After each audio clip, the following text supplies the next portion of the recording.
नमस्कार दोस्तों, प्रस्तुत है सूर्यकांत त्रिपाठी निराला की लिखी कहानी प्रेम पूर्ण तरंग।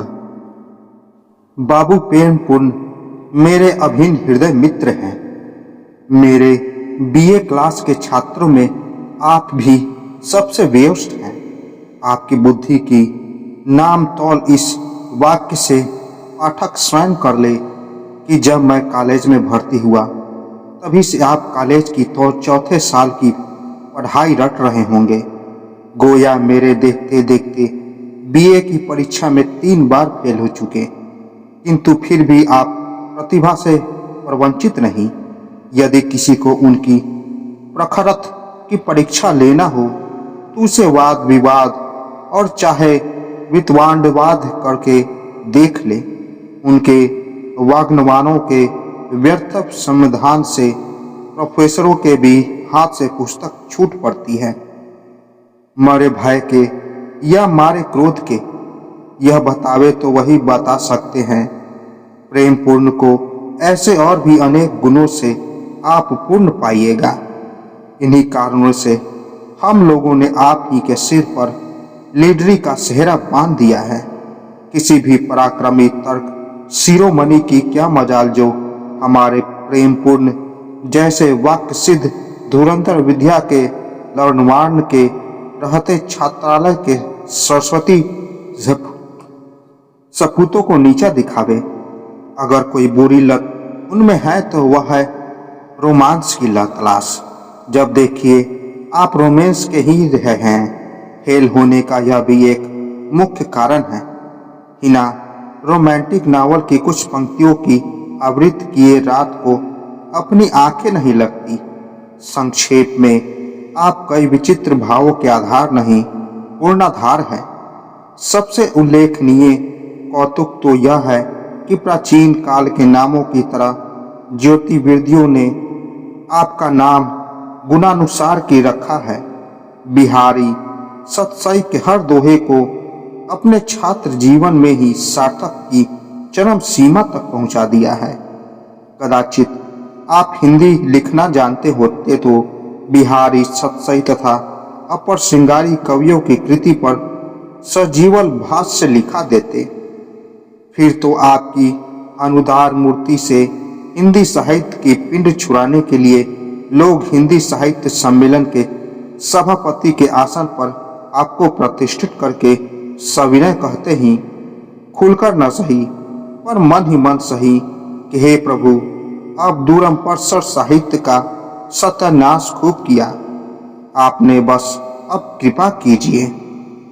हम लोग प्रेम पूर्ण जी की प्रेम कथा सुनने ऊब चुके थे।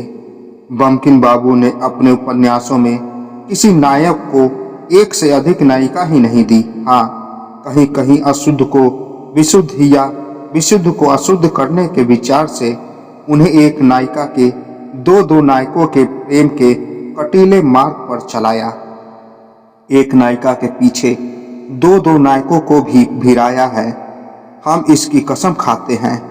यही हाल शेक्सपियर का भी है, परंतु यहाँ तो एकमात्र नायक प्रेम पूर्ण के पास प्रतिदिन कई कई नई नायिकाएं की चिट्ठी आती है। ताज्जुब तो यह है कि उनकी सभी नायिकाएं पढ़ी लिखी होती है। किसी के पत्र में लिखा है, आपको देखकर जी व्याकुल है। किसी के पत्र में है, रात को नींद नहीं आती। करवटें बदलते बदलते रात पार हो गई। किसी के पत्र में है, बिन देखे ना ही चैन। प्रेम पूर्ण से जब पूछिए कहाँ चले मेरे यार, तब यही उत्तर सुनिए, किससे मिलने जा रहा हूँ, उससे मिलने जा रहा हूँ। पत्र आया है। परिणाम स्वरूप पत्र खोल कर दिखा देते। वे कोई ऐसे वैसे प्रेमी नहीं हैं कि मुंह छिपाते। दिल के बड़े पाक साफ है। उनका अधिकांश समय इस प्रकार प्रेमिकाओं से मिलने में ही व्यतीत होता है। उनके फेल होने का यह एक गौरवपूर्ण कारण है। आज सुबह को ही मैं माधुरी में प्रकाशित द्विवेदी जी का एक लेख पढ़ रहा था कि प्रेम पूर्ण हाथ में चिट्ठी लिए आ पहुंचे। झुककर लेख का शीर्षक देखते ही कहा, क्या पढ़ते हो? इस नीरस लेख में क्या रखा है, जरा इधर देखो, यह पत्र पढ़ो।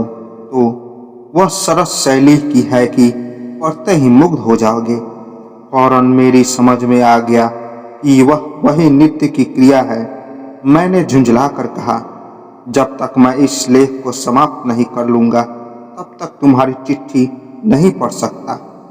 यह विद्वान का लेख छोड़ दूं और तुम्हारे पत्र में किसके कलेजे में कटार भोंका देखूं क्यों ना। लेख समाप्त करके प्रेम पूर्ण की चिट्ठी पढ़ने लगा। लिखा था, जब से आपको देखा तब से ही जी बेहाल है। यही आशा लगी है कि आप कब मिलेंगे। लिखने को तो बहुत जी चाहता है, परंतु ज्यादा लिखूंगी तो आप भी क्या समझेंगे। लज्जावश हृदय के भाव प्रकट न कर सकी और प्रकट करना असंभव भी है। आप सहृदय हैं, समझने में देर नहीं होगी कि मैं किस हालात में हूँ। रथ यात्रा के दिन बड़ा बाजार में मिलिए, अवश्य मिलिए, नहीं तो मैं जान पर खेल जाऊंगी। तरस तरस कर मरने से एकदम कूच कर जाना कहीं अच्छा है। मैं आपकी तरंग। पत्र को मैंने ध्यान से पढ़ा। मेरी दृष्टि अंत की 4 पंक्तियों पर अटकी। देखकर प्रेमपूर्ण बोले, यह सब इस देव दुर्लभ सौंदर्य की करामात है बच्चू, समझे। मैंने पूछा, और संग का असर बड़े बड़े पर पड़ जाता है, क्योंकि तुमने कहीं वशीकरण तो नहीं सिद्ध कर लिया। क्या बात है, तो तुम्हारे पीछे स्त्रियां इस तरह हाथ धोकर पड़ जाती है। कुछ हमें भी सिखाओ, तुम्हारा बड़ा जस मानूंगा, सच कहूंगा। प्रेमपूर्ण क्या सिखावे, तुम्हारे चेहरे पर कहीं लावण्य का नाम भी हो तो। तुम्हें तो देखते ही शुष्क कांठ तिष्ठाग्रह की याद आ जाती है। अगर मेरे तरह इस संसार में स्वच्छंद विहार करना चाहो तो भरते जाओ रोमांस के भाव। जब सिद्ध हो जाओगे तब तुम्हारा हृदय ही प्रेम का केंद्र बन जाएगा। फिर तो चुंबक पत्थर लोहे को वह कहीं भी हो आप खींच लेगा। मैं ठीक है तो सिद्ध कब तक हो सकूंगा। प्रेमपूर्ण इसकी कोई मियाद नहीं। मेहनत जितनी ही करोगे मजा भी उतनी ही चोखोगे। आज रथ यात्रा का दिन है। कॉटन स्ट्रीट की कौन कहे सेंट्रल क्यू में भी गाड़ियों का तांता ही तांता देख पड़ता है।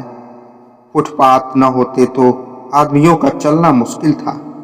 कितने ही लोग तो केवल इसी सुविधा के कारण भीड़ की आंच पड़ताल और आंख खबरों के लिए समाचार संग्रह करना छोड़कर सरकार की भरमुंह तारीफ करने लगे।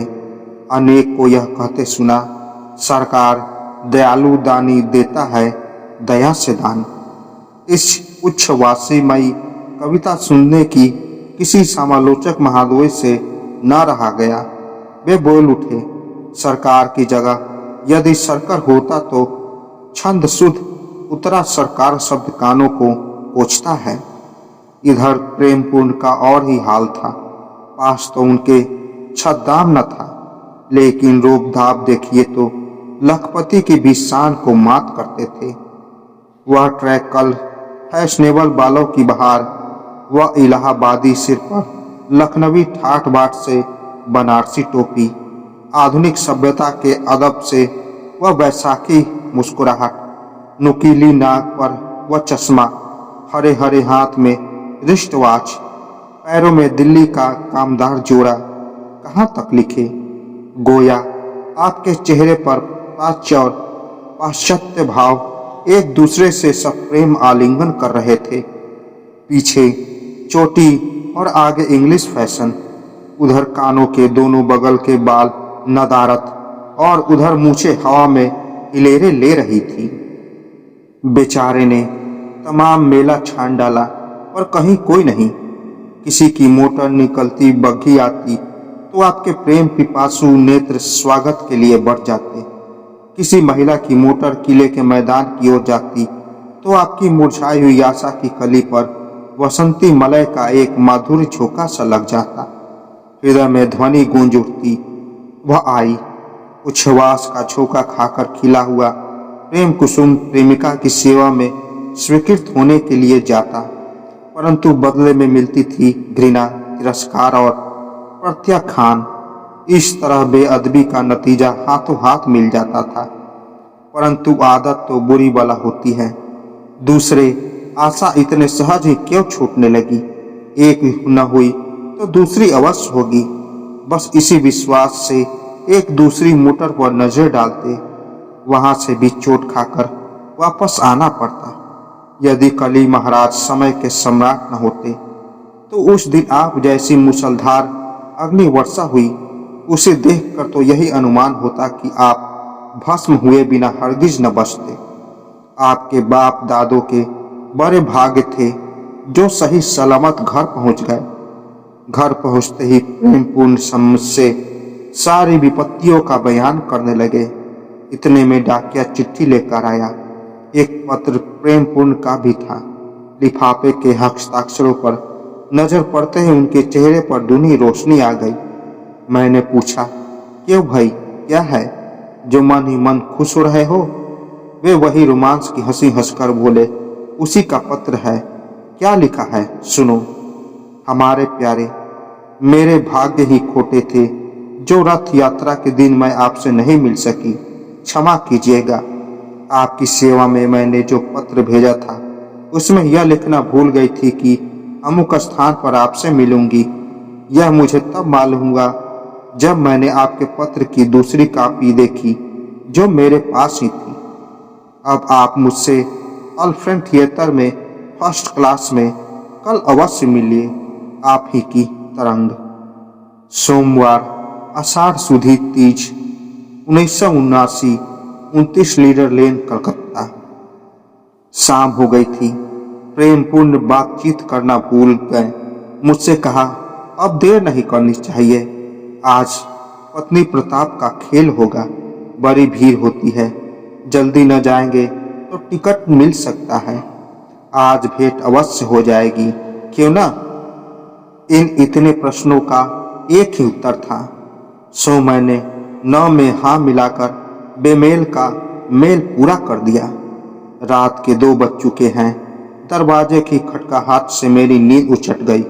जब किसी की सुख की नींद में बाधा पड़ती है तब विघ्नकारी चाहे परम मित्र ही हो, परंतु इस हरकत से नवाबी की याद आती है। दुश्मन का सिर काट लेने को जी चाहता है। नामर्द जमाने से तंग आकर किसी बेजुबान को कोसते हुए उठा और दरवाजे के पास आकर पुकारा, कौन? अरे यार, मैं हूँ प्रेमपूर्ण। आवाज बेजान थी। बस इतनी भूमिका से प्रेमपूर्ण के युगांत नाटक का बहुत कुछ पता मिल गया। आखिर दरवाजा बंद करके मैं उन्हें अपने कमरे में ले गया। फिर तो इस विशुद्ध प्रेम के कौतूहल के आगे नैनन को छोड़ नींद बैरन विदा भई और लगा मैं पूछने कि आज अपनी तरंग में कितने गोते लगाए, बहे, डूबे या संदेह बच आए। प्रेमपूर्ण के संचित मौन से यह सूचित हो रहा था कि उनकी तरंग ही नहीं आई। फिर कौन गोते लगाता? विरक्ति के भय से मुझे ज्यादा छेड़छाड़ करने का साहस नहीं हुआ। न जाने वे अपनी उदास आशा को किन वाक्यों से और कब तक समझाते रहे। सुबह होते ही प्रेमपूर्ण का एक पत्र और आया। पत्र किसने लिखा उसकी बिना दृढ़ तलाश किए ही मेरे मुंह से निकल गया हो तो यार, चुंबक पत्थर पर लो खींच, या कि खींच आओ, लो बुला या फिर खुद आओ। मेरे कबिल काल में दूसरों के लिए भले ही सरसता की मात्रा न हो और वे आंखों से पटकर कानों से उसे बाहर निकाल दे, पर प्रेमपूर्ण तो उसे सुनते ही खिल उठे। मुझे रोमांस की नजर से देखते हुए उन्होंने लिफाफे का बंद खोला। रात भर की परेशानी और सुबह की खुमारी एक ही सेकंड में नहीं आई तो ना सही, पर क्या वहां तुम्हें चुल्लू भर पानी भी नहीं मिला? मैं हूं एक तरंग। आषाढ़ सदी 8 बृहस्पति 1979, 29 डीलर लेन, कलकत्ता। मैंने कहा, एक उपाय अब और करके देखो। 29 डीलर लेन में कौन रहता है उसका भी पता लेना चाहिए। मेरी बात मानकर बेचारे प्रेमपूर्ण 29 डियर लेन तक गए। वह प्रेमीगार के बदले छात्रागार निकला, जिसमें उन्हीं के सहपाठी छात्र रहते थे। सब के सब उन्हें देखते ही हंस पड़े। तो दोस्तों, आशा करता हूँ ये कहानी आपको पसंद आई होगी। तो मिलते हैं एक और नई कहानी के साथ। तब तक के लिए नमस्कार।